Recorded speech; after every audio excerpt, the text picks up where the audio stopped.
Friends చూడండి, ఇక్కడైతే వర్షం చాలా పడతా ఉంది. మన బంటుకి భోజనం ఎక్కువ పెట్టాము. ఎక్కువ పెట్టిన తక్షణ ఇక్కడ వర్షం అయితే చాలా వచ్చాయండి. ఇక్కడైతే మన ఆశ్రమం దగ్గర ఉన్నాము. ఇంకోటి ఏంటంటే మన ఆశ్రమంకి ఇదే ఫ్రెండ్స్ కాపలా వచ్చేసి మన బంటునే. వర్షం అయితే చూడండి చాలా జోరుగా పడుతుంది. ఇంకా ఇక్కడ ఒక లైట్ ఉంది ఫ్రెండ్స్. ఇది ఆన్ చేయాలంటే లోపలికి వెళ్ళాలి. ఇప్పుడు లోపలికి వెళ్ళడానికంతా కుదరదు.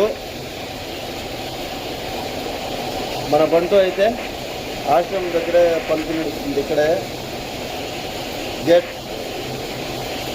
గేట్ దగ్గరనే పలుకునిస్తుంది ఫ్రెండ్స్. ఇంకా ఇదైతే తినేది అయింది. ఇంతకుముందు వీడియో చేస్తూ ఉండగా వీడియో కట్ అయిపోయింది ఫ్రెండ్స్. అందుకే ఇది ఇంకో వీడియో కంటిన్యూ చేస్తున్నాను. మన బంటుకి కాస్త బుద్ధి అయితే ఖచ్చితంగా నేర్పించాలండి. చాలా బ్యాడ్ హ్యాబిట్ ఉంది. ఏమి అంటే మెయిన్ బట్టలు ఎక్కువ వెళ్ళిపోయి చింపేస్తూ ఉంది.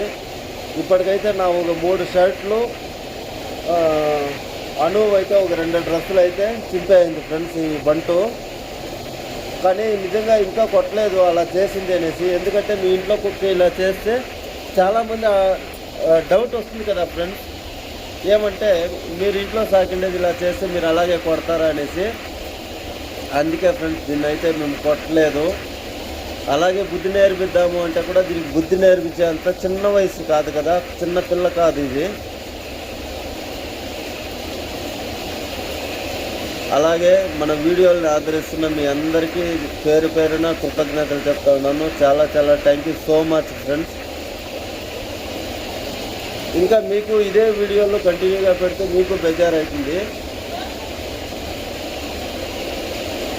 మీకు ఇదే వీడియోలు పెడతా ఉంటే బెజారైతుంది ఫ్రెండ్స్. మన ఆశ్రమం ఓపెన్ అయిన తర్వాత మీకు మన ఆశ్రమం వీడియోలు అయితే ఏమీ బోర్ కొట్టకుండా మీకు పెడతానండి. Thank you so much video చివరి వరకు చూసినందుకు. వీడియో కూడా క్లియర్గా రావట్లేదు ఫ్రెండ్స్. వర్షం జాస్తి అయింది కదా, మొబైల్ కెమెరా మీద పడతా ఉంది. Thank you so much friends.